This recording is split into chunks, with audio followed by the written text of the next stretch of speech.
Today, I'm going to show you how to smooth edges in Photoshop 2024, so your selections look professionally crisp and seamlessly blended.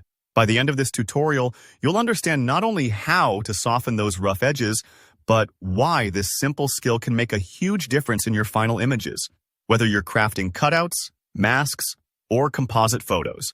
Let's jump right in. First off, why do we even need to smooth edges? Whenever you create a selection, maybe with the lasso, quick selection tool, or the magic wand, you'll probably notice the edges don't look perfectly clean.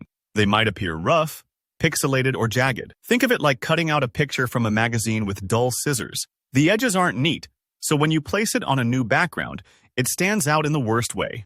Smoothing the edges helps your subject blend naturally into any scene or background, so it looks like it belongs. No distractions, no harsh outlines. Now, the best method for most situations is the Select and Mask workspace, sometimes called Refine Edge. So let's walk through it. Start by making your selection any way you like. The Quick Selection tool does the heavy lifting for hair and complex shapes, while the lasso is great for custom outlines. When your selection is active, up on the top toolbar, you'll see a button called Select and Mask. If you don't see it, just go to the Select menu and choose Select and Mask. This opens a whole new workspace with refined controls. On the right panel, you'll find 4 main sliders. Smooth is your go-to for softening out jagged outlines. Slide it right, and you'll instantly see the rough bits begin to even out. Feather adds a gentle blur right at the edge, giving that soft, dreamy transition instead of a hard line.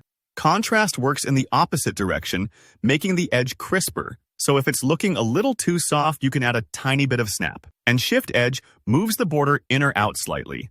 A subtle but powerful adjustment if your mask is grabbing a bit too much or too little. I usually recommend toggling each slider slowly, watching the preview update as you go. Sometimes you'll need a little feather and a touch of smooth for the best look. Take your time here. Experiment until it feels right.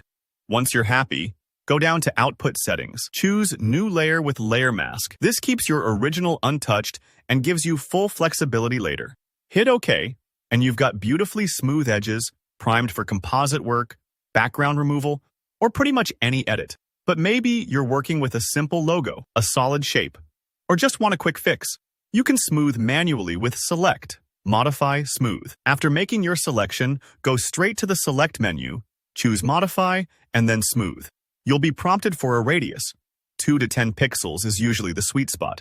Smaller numbers preserve halos and fine details, while higher numbers blur things out for maximum softness. For things like sharp geometric shapes or flat backgrounds, this tool is perfect. Very fast, very reliable. Another handy technique is feathering. With your selection active, head to Select, Modify, Feather. Enter a value, typically 1 to 5 pixels works well. Feathering isn't just about softness. It creates a delicate transition that's fantastic for subtle fades or when blending photos together. Think of it like gently rubbing the edge of a pencil line so it melts into the page. Not harsh, just barely there. Try a small value first. If it's too soft, you can always undo or increase it bit by bit. So that's the core of smoothing edges in Photoshop. Each technique has a place depending on your subject and your goals. Don't worry if your first try doesn't look perfect. Every image is different, and practice makes all the difference. Thanks for watching. If this tutorial helped you out, please hit that like button. Leave a comment below if you have questions or want to share your results. And subscribe for more easy, effective Photoshop tricks. See you in the next one.